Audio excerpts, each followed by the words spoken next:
Welcome to Fiery Nights, where the darkest stories unfold in the stillness of the night. Where are you listening from tonight? Are you safely curled up in your room or perhaps surrounded by the noise of others? Or maybe you find yourself in a quiet, haunting place alone with your thoughts and the whispers of something far more sinister. Wherever you are, I invite you to settle in. Tonight's tale will take you into the heart of darkness, a place where the line between the living and the dead is thin, and the silence is deafening. Story 1. In the heart of a forgotten town stood an old, crumbling house, its walls worn by time and its windows covered in layers of dust. The locals spoke of it only in whispers, for it was said that the house was cursed. No one had dared to live there for decades. But there was one thing that intrigued anyone who came across the house: the faded diary that lay hidden in the attic. It all began with a young woman named Clara, who had moved to the town seeking peace and solitude. She had heard the rumors about the house, of course, but she dismissed them as superstitions. Clara was a rational woman with a deep love for history, and she was particularly drawn to the old house for its historical significance. It was a relic of the past, a piece of the town's forgotten history. On her first visit to the house, Clara noticed the eerie silence that enveloped the place. It was as if the house had been abandoned not just by people but by time itself. The air was thick with the scent of old wood and decay, and the walls seemed to groan under the weight of years gone by. Clara's curiosity only grew stronger. As she made her way up to the attic, she felt an odd sensation, like a chill crawling up her spine. The door creaked open, revealing a small, dimly lit space filled with old furniture and forgotten relics. But in the corner, half hidden beneath a pile of dusty books, Clara found something that caught her eye: an old, leather-bound diary. The moment her fingers brushed against the cover, she felt an overwhelming sense of unease. The air in the attic seemed to grow heavier, and the house seemed to hold its breath. But Clara, driven by her thirst for discovery, opened the diary. The pages were yellowed with age, and the handwriting was uneven, frantic almost, as if the writer had been in a hurry or under some kind of duress. The diary belonged to a man named William, a former resident of the house. As Clara read through the entries, she discovered that William had been plagued by disturbing visions. He wrote of seeing shadows that moved on their own, of hearing whispers in the night, and of a presence that seemed to follow him everywhere. The entries became increasingly erratic, the writing more chaotic. In his last entry, William described something that sent a shiver down Clara's spine. "I have seen it.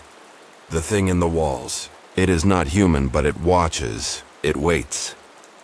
Clara's heart raced as she turned the last few pages, and what she found made her blood run cold. William had written about a ritual, something dark and forbidden that he had discovered in an old book. He had attempted to perform the ritual, thinking it would rid him of the entity that haunted him, but instead he had unleashed it. The final entry was his last frantic plea. "It's coming for me.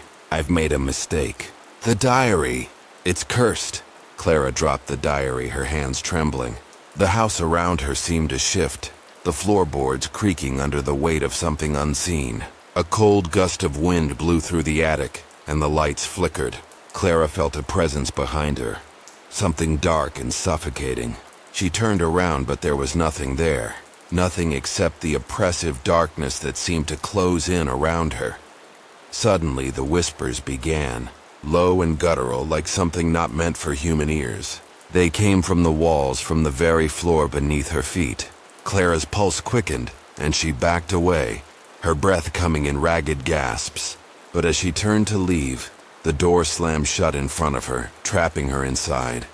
The shadows in the attic seemed to grow darker, thicker, as if they were alive. Clara's mind raced as the whispers grew louder, more insistent. "You should not have opened it." With a frantic cry, Clara grabbed the diary and rushed for the door, but it wouldn't budge. She could feel the air growing heavier, pressing down on her chest. The room seemed to spin and the walls seemed to close in.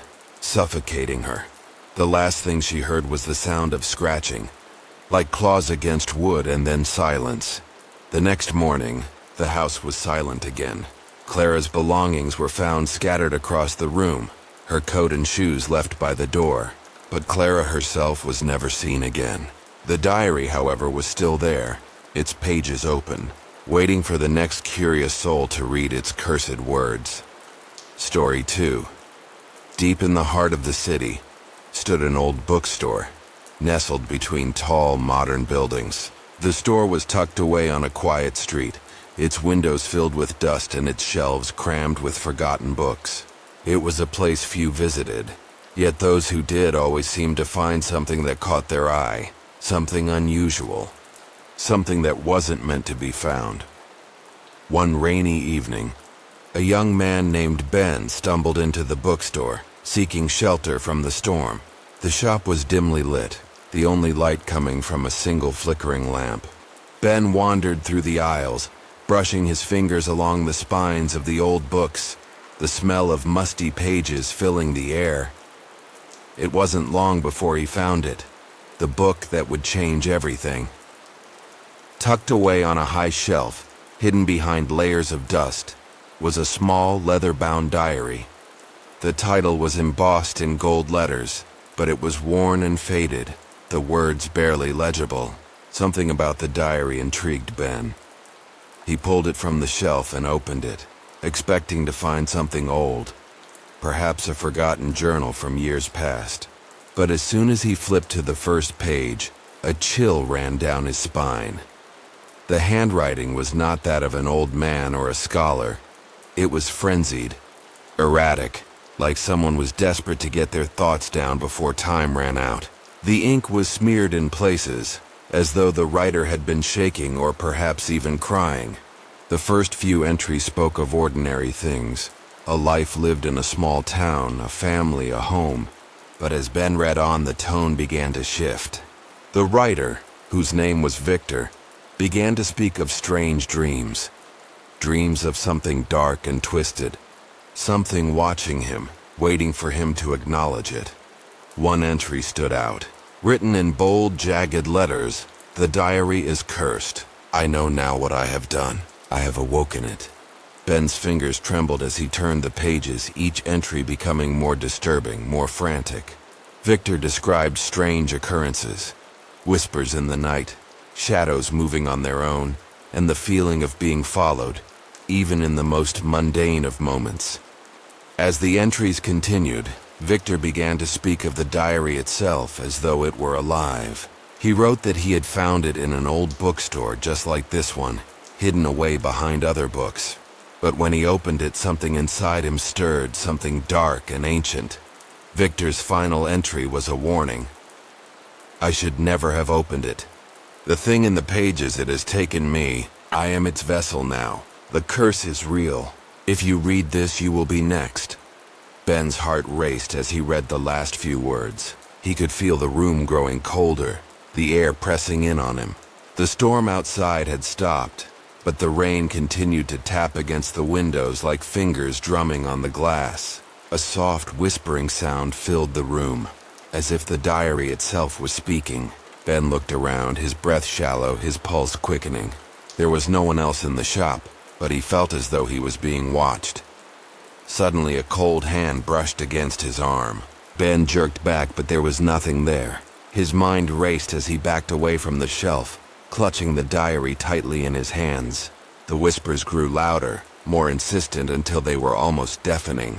"You should not have opened it. Now you belong to me." The air grew heavy, the temperature dropping rapidly. Ben's vision blurred, and the shadows in the room seemed to twist, coiling and writhing like living creatures. The book in his hands began to pulse, its pages turning on their own, as if some unseen force was drawing him deeper into its curse. With a final scream, Ben dropped the diary, but the book wouldn't let him go. The pages flipped wildly and the whispers grew louder, drowning out everything else. The last thing he saw before the darkness consumed him was the open page of the diary, its words glowing faintly in the dim light. "You are mine now, forever." When the store owner arrived the next morning, the bookstore was eerily quiet. Ben's coat was left hanging by the door, his shoes neatly placed by the counter, but there was no sign of the young man. The diary, however, was gone, its pages fluttering in the wind, waiting for the next curious soul to pick it up and begin the cursed cycle once more. Story 3 in. A quiet corner of the city, nestled between the bustling streets and the crowded shops, there was a small, unassuming antique store. Most people passed by without a second glance, unaware of the treasures or the curses that lay inside. The store was filled with relics from forgotten times, dusty paintings, tarnished jewelry, old clocks that ticked incessantly, and shelves laden with leather-bound books. But in the farthest corner of the store, tucked behind other antiques, sat a peculiar weathered diary. It was unlike anything else in the shop. The cover was dark, almost black, and the texture of the leather seemed to shift, as if it had been touched by countless hands over the years. The pages inside were yellowed with age, the ink faded and smudged in places, as if the writer had been in a hurry to record their thoughts. The diary had a strange pull, an energy that seemed to hum in the air whenever anyone came near it. And for reasons no one could explain, no one dared open it. One rainy afternoon, a man named Daniel, new to the city and searching for something to occupy his time, wandered into the antique shop. He had always had an interest in history, and something about the dusty old books and artifacts seemed to call to him. As he perused the shelves, his eyes landed on the diary. The strange allure of the book caught his attention immediately. He reached for it, his fingers grazing the cover, and the moment he touched it, a chill ran up his spine. But Daniel, curious as ever, ignored the unease and flipped it open. The first page was blank, but as his eyes moved further down, the handwriting began to appear. It was jagged, frantic, as though the writer had been desperate to record every detail. The name at the top of the first page was that of a woman, Evelyn. And the entries that followed were strange, filled with accounts of dreams, visions, and whispers in the night. The handwriting grew more erratic with each passing entry, and Daniel could feel his heartbeat quicken as he read on.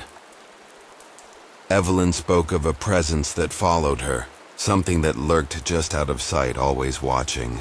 She wrote about hearing voices at night, the sound of something scratching at her door, and the cold touch of a hand on her shoulder when she was alone. The further Daniel read, the more the story twisted into something darker. Evelyn described a man who had given her the diary, a man whose face she could never quite remember, but whose eyes were always with her, haunting her every step. The last entry in the diary was a desperate plea. "I have made a terrible mistake. The thing in the pages, it's not a story. It's real. It follows me now and I can't escape." The moment Daniel finished reading that last line, the room around him seemed to grow colder.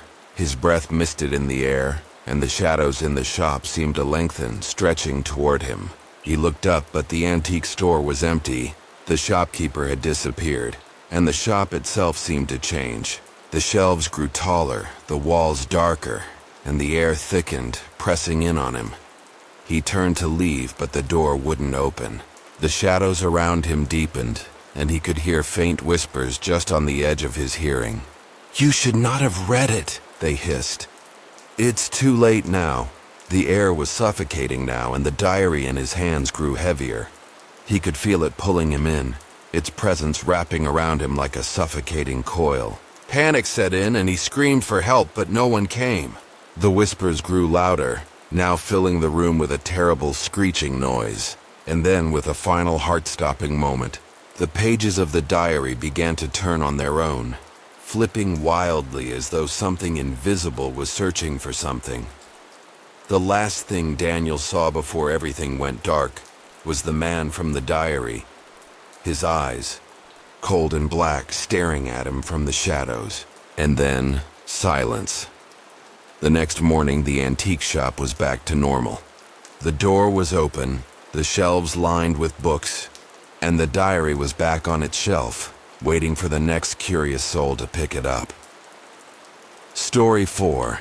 In a small coastal town where the salty air blew in from the ocean, there was a house on the edge of the cliffs that had stood abandoned for years. The windows were boarded up, the door broken, and the garden overtaken by wild vines. The townspeople avoided the house, speaking of it only in hushed tones. For in that house there was a diary, one that had been hidden for generations, its contents unknown to all but the one who had written it. The story began with a man named Edward, a renowned artist who had lived in the house many decades ago. Edward was known for his portraits, his ability to capture the soul of his subjects with a brushstroke. But as his fame grew, so did his obsession with capturing the perfect portrait, an obsession that drove him to madness. Edward's work began to take a darker turn. He started to paint portraits of people who didn't exist, painting faces that were twisted, distorted, as though the people in the paintings were from another world entirely. It was said that he would lock himself in his studio for days, only coming out to eat or sleep, his eyes hollow and sunken from lack of rest. His friends, concerned for his well-being, urged him to stop, but Edward refused. He said that he had finally unlocked the secret to capturing the true essence of life itself, and that secret was buried in the eyes of his subjects. One evening, after weeks of isolation, Edward emerged from his studio with a new painting, a portrait of a woman with cold, empty eyes. But something was different about the painting. The woman's eyes seemed to follow anyone who entered the room, her expression twisted into a permanent sneer.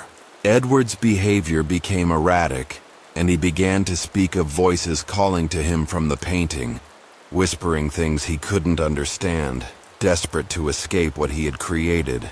Edward fled into the attic, where he locked himself away with the diary. It was said that he wrote in it for days, his handwriting growing more and more frantic.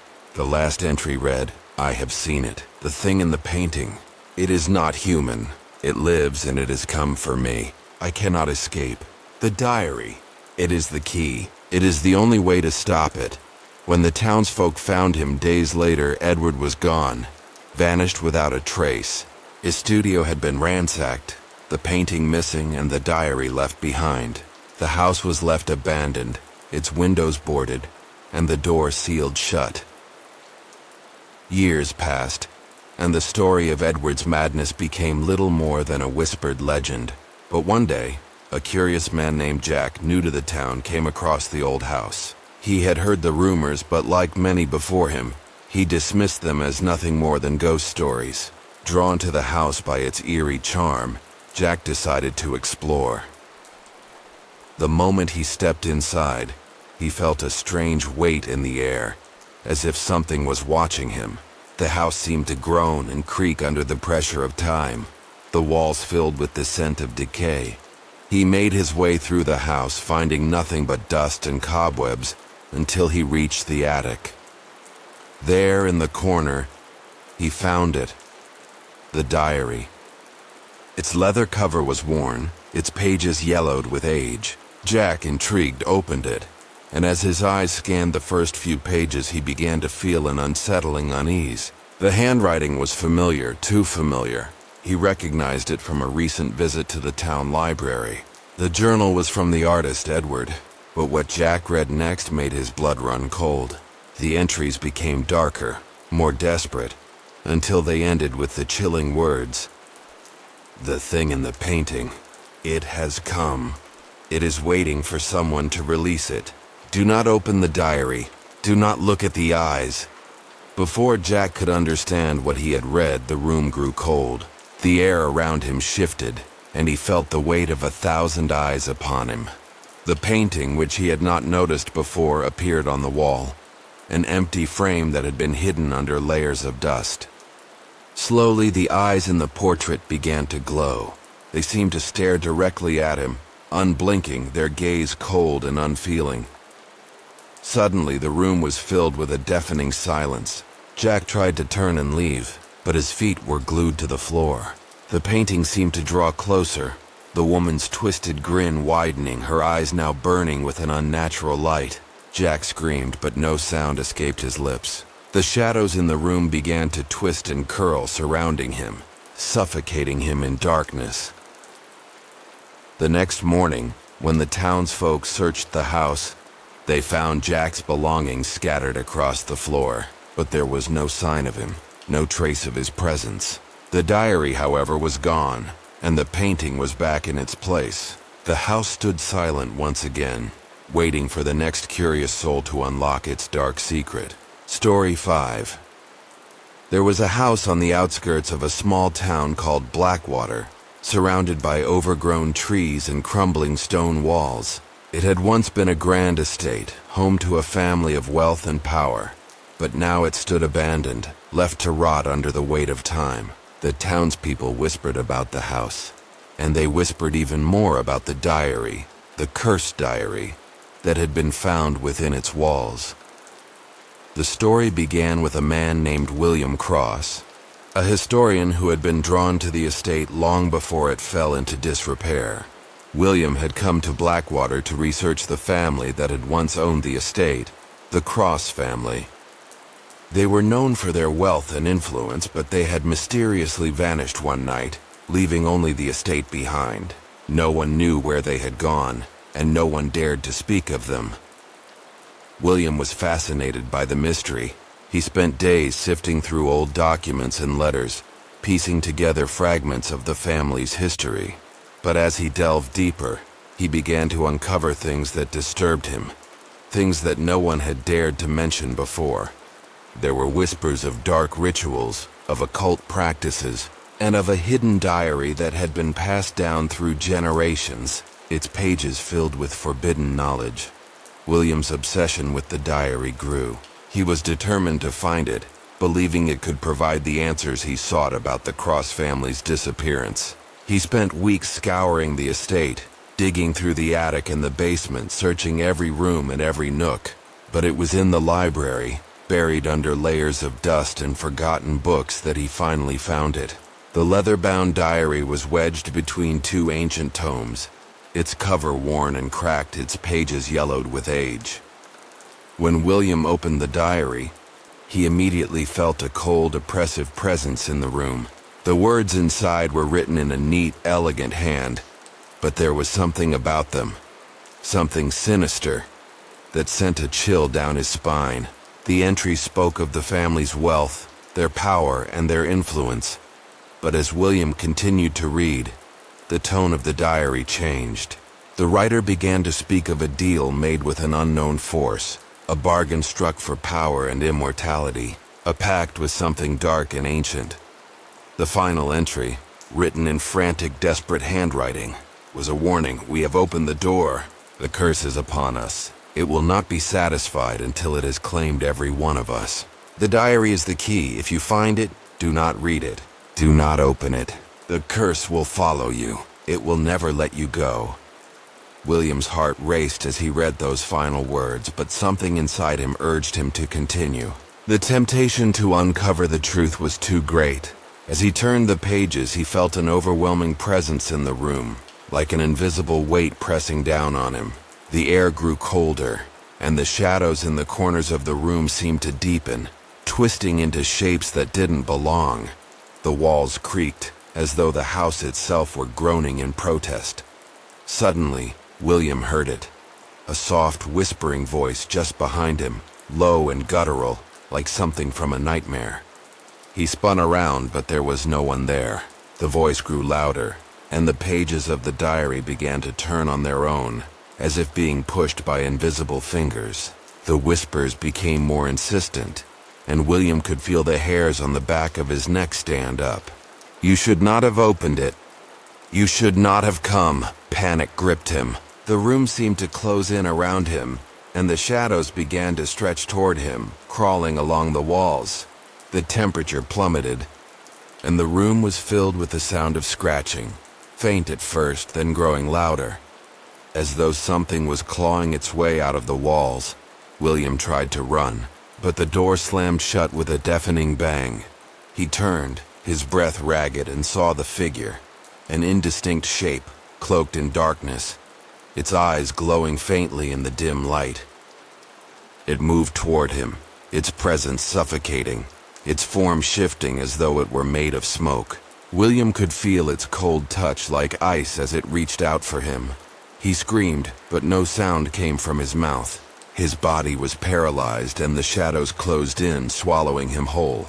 The last thing he saw was the diary, its pages still turning as though something inside it had claimed him. The next morning, the townspeople found the estate silent, abandoned once again. William Cross was never seen again, and the diary, the one he had found, had disappeared from the library. The house stood empty, its windows dark, but those who dared to pass by could still hear the whispers in the wind, the faint sound of pages turning, and the low, guttural voice that seemed to follow them wherever they went. Story 6. The town of Ravens Hollow had always been shrouded in mystery. Its streets lined with crumbling buildings and ancient oak trees that seemed to whisper secrets in the wind. The people who lived there knew the importance of silence, for there were things in Ravens Hollow that were best left undisturbed, especially the old mansion at the edge of town. The mansion had once belonged to a wealthy family, the Westwoods, who were known for their grandeur and opulence. They had built the house on a hill overlooking the town, its towering spires a symbol of their wealth. But that was before the accident, before the night that had changed everything. It began with a young man named Henry Westwood, the youngest son of the family. Henry had always been drawn to the mysterious and the unknown. He had an insatiable curiosity, one that led him to explore the darkest corners of his family's mansion, searching for forgotten secrets. It was in the attic, hidden beneath piles of old books and forgotten furniture, that he found it. The diary. The leather-bound book was small and unassuming, its cover cracked and worn with age. But when Henry opened it, he was immediately struck by the frantic nature of the writing. The entries were written by his great-grandfather, a man who had been a renowned scholar in his day, but who had vanished under strange circumstances. The diary spoke of forbidden knowledge, of rituals that promised power and eternal life, and of a dark pact made with an otherworldly force. The more Henry read, the more he became obsessed with the idea of unlocking the secrets his great-grandfather had left behind. The entries grew more desperate, more frantic as the writer described his descent into madness. He spoke of visions, of voices in the dark, and of a terrible force that had followed him into the mansion. The final entry, written in a jagged, almost unreadable scrawl, was a warning. The curse is real. I have brought it upon us. We are doomed. Despite the warnings, Henry couldn't resist. He was determined to uncover the truth. Late one night, he performed the ritual described in the diary, reciting the incantations and following the steps written in the faded pages. At first, nothing happened. But then, the ground beneath the mansion trembled, and the air grew thick with an oppressive energy. Suddenly, the shadows in the room seemed to come alive, swirling around Henry, their forms shifting and contorting as though they had a life of their own. The temperature dropped drastically and a low, rumbling growl filled the air. Henry's heart raced as the shadows closed in, their whispers growing louder, more urgent. "You have awakened us," the voices hissed in unison. "Now, you will pay the price."